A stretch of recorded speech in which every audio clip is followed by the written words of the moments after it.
नमस्कार सर्वांना, मी प्रांजली। गणेश चतुर्थी ते अनंत चतुर्दशी या 10 दिवसामध्ये गणेश तत्व जे असतं ते या पृथ्वीवर 1,000,000 पटीने जास्त असतं। त्यामुळे या दिवसांमध्ये ज्या काही आपण सेवा करू, जे काही आपण उपाय करू ते लवकर सिद्ध होतात। त्याचे रिझल्ट जे आहेत ना ते आपल्याला लवकर बघायला मिळतात।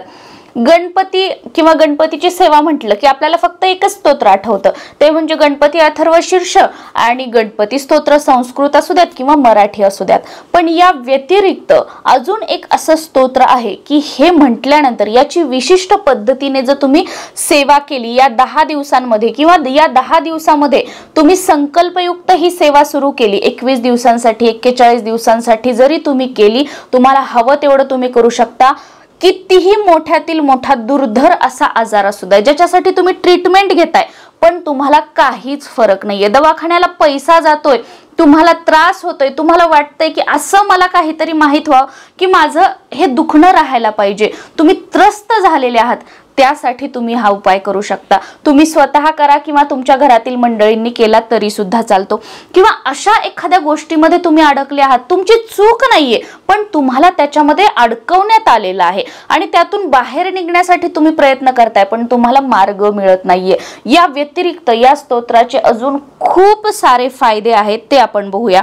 आणि स्वतः भगवान शिवशंकर भोलेनाथांनी हे जे स्तोत्र आहे ते म्हटलेलं आहे आणि याची सेवा केली आहे। त्याच्यामुळे आवर्जून तुम्हाला आयुष्यामध्ये कधी वाटलं की खूप कठीण काळ आहे, याच्यातून बाहेर कसं पडावं मला कळत नाही, तर ही सेवा तुम्ही नक्की करा। पूज्य देवता श्री गणेशाच्या उपासनेने सर्वत्र सुख, भोग, ऐश्वर्य आणि विजय प्राप्त होतो। वेद आणि पुराणात श्री गणेशाच्या विविध स्तोत्र, मंत्र इत्यादीचे वर्णन केले आहे, परंतु श्री गणेश सहस्त्रनाम स्तोत्राचे दररोज एकदा पठण केले तर माणसाला हवे ते साध्य होते, यात शंकाच नाही।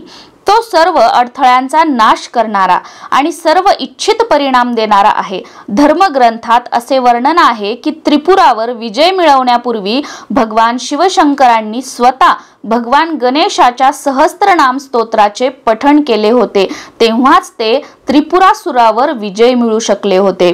जो व्यक्ती दररोज ब्रह्ममुहूर्तामध्ये गणपतीच्या 1000 नामांचा उच्चार करतो त्याला सर्व ऐहिक सुख आणि आध्यात्मिक सुख प्राप्त होते। त्याचे एकदा पठण केल्याने दीर्घायुष्य, आरोग्य, धन, संयम, शौर्य, सामर्थ्य, कीर्ती, बुद्धिमत्ता, तेज, सौभाग्य, सौंदर्य, जगाला वश करण्याची शक्ती, शास्त्रात प्रावीण्य, उच्चस्तरीय वाणी शक्ती, विनयशीलता, वीर्य प्राप्त होते, संपत्तीमध्ये वाढ होते।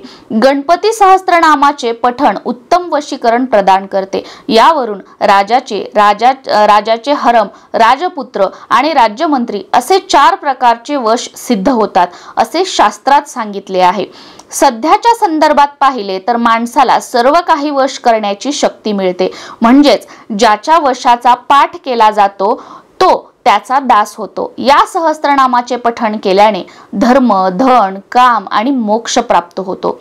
हे सहस्त्रनाम नकारात्मक शक्ती दूर ठेवते। शाकिनी, डाकिनी, राक्षस, भूत, यक्ष, सर्प यांचे भय नष्ट करते। यामुळे शत्रूचा नाश होतो।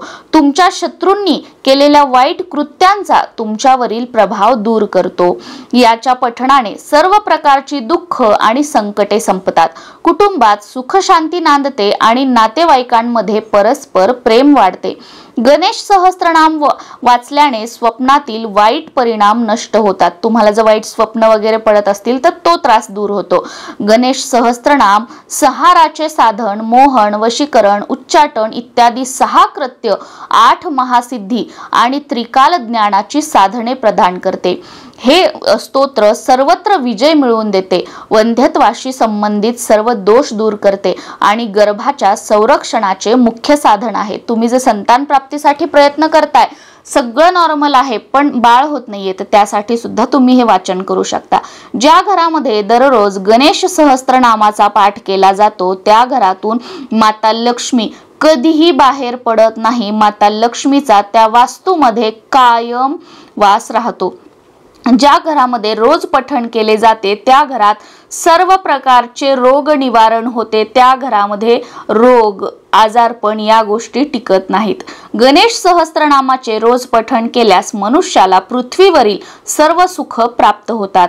भाद्रपद महिन्यातील शुक्ल पक्षातील चतुर्थी तिथीला व्यक्ती या सहस्त्रनामांचा जप करून विहित पद्धतीने गणपतीची पूजा करतात। जो अष्टगंध द्रव्याने हवन करतो त्याच्या सर्व मनोकामना पूर्ण होतात।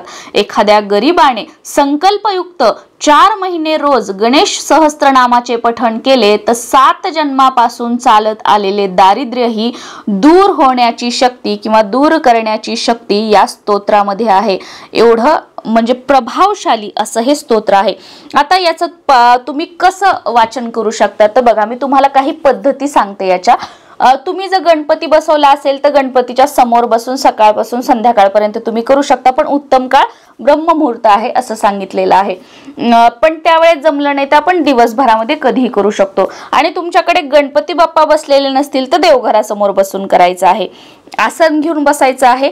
त्यानंतर तुम्हाला जर लाल फुलं तुमच्या आजूबाजूला तुम्हाला मिळत असतील तर तुम्ही 1 सहस्त्र लाल फुलं घेण्याचा प्रयत्न करा, किंवा तुम्हाला जर दुर्वा उपलब्ध होत असतील तर 1000 दुर्वा तुम्ही घेऊ शकता, किंवा तुम्ही 1000 मोदक घेऊ शकता, लाडू घेऊ शकता, काही। आणि हे शक्य नसेल ना तर अगदी 1 दुर्वांची जोडी असेल किंवा एखादं फूल असेल तरी सुद्धा चालेल। ते आपल्या हातामध्ये धरायचं किंवा आपल्या समोर ठेवायचं, वाटीमध्ये प्लेटमध्ये, त्यावर आपला हात ठेवायचा। तुमची मनोकामना जी कोणती आहे ती बोलायची। तुम्ही जर संकल्पयुक्त 11 दिवस 21 दिवस 4 महिने करणार असाल तर तेवढा संकल्प करायचा आणि रोज त्या फुलावर किंवा त्या दुर्वावर हात ठेवायचा। त्यानंतर 1 वेळा हे गणेश सहस्त्रनामावली किंवा गणपती सहस्त्रनाम तुम्ही यूट्यूबवर टाका किंवा गुगलवर टाका, तुम्हाला मिळून जाईल। गुगलवर टाका, इझिली PDF तुम्हाला येईल, त्याची प्रिंट काढून तुम्ही आणा आणि वाचू शकता। किंवा तुमच्या घराच्या आजूबाजूला धार्मिक ग्रंथांचं वगैरे दुकान असेल तर तिथे तुम्ही बघा, याचं छोटंसं पुस्तक तुम्हाला मिळून जाईल। तर त्या फुलावर किंवा त्या दुर्वाच्या वाटीवर प्लेटवर हात ठेवून तुम्हाला संकल्प झाल्यानंतर तुमची इच्छा बोलायची आहे आणि 1 वेळा हे म्हणायचं आहे। हे म्हणून झाल्यानंतर ती दुर्वा किंवा ते लाल फूल तुम्हाला गणपती बाप्पांना अर्पण करायचं आहे। आणि हे अर्पण करून झाल्यानंतर तुम्ही काहीतरी गोडाचा नैवेद्य वगैरे राखू शकता आणि गणपतीची जी आपण सुख करता दुःख हरता आरती म्हणतो तर ती आरती तुम्हाला म्हणायची आहे। या पद्धतीने तुम्ही या 10 दिवसात सेवा केली तर टायमिंग एकच ठेवण्याचा प्रयत्न करा। नॉनव्हेज वगैरे खाऊ नका, तसं तर ह्या 10 दिवसात आपण खात नाही। आणि इतर वेळी पण जेव्हा आपण करतो तर ब्रह्मचर्य वगैरे असं एवढं काही अवघड याचं हे करण्याची गरज नाही, पण नॉनव्हेज किंवा आपण शक्यतो तुम्ही परान्न घेणं टाळा। जेवढ्या गोष्टी म्हणजे आपल्याला पालन करणं होतील ना तेवढ्या गोष्टी पालन करण्याचा प्रयत्न करून रोज 1 वेळा तर हे स्तोत्र म्हणायचं आहे। बघा, करून बघा 21 दिवस 41 दिवस, किंवा जर खूपच दरिद्रता आहे, तुम्ही कष्ट करताय, मेहनत करताय, पण तुमच्या कष्टाचा योग्य तो मोबदलाच तुम्हाला मिळत नाहीये, माता लक्ष्मीची कृपा नाहीये, घरामध्ये धनधान्यात भरभराट नाहीये, तर 4 महिन्यासाठी तुम्ही करून बघू शकता। कारण याच्यामध्ये सांगितलेलं आहे 4 महिने जर म्हटलं दररोज संकल्पयुक्त तर 7 जन्माची दरिद्रता सुद्धा दूर होऊ शकते। तर एक विश्वासाने आपण करून बघायला काहीच हरकत नाही। नमस्कार।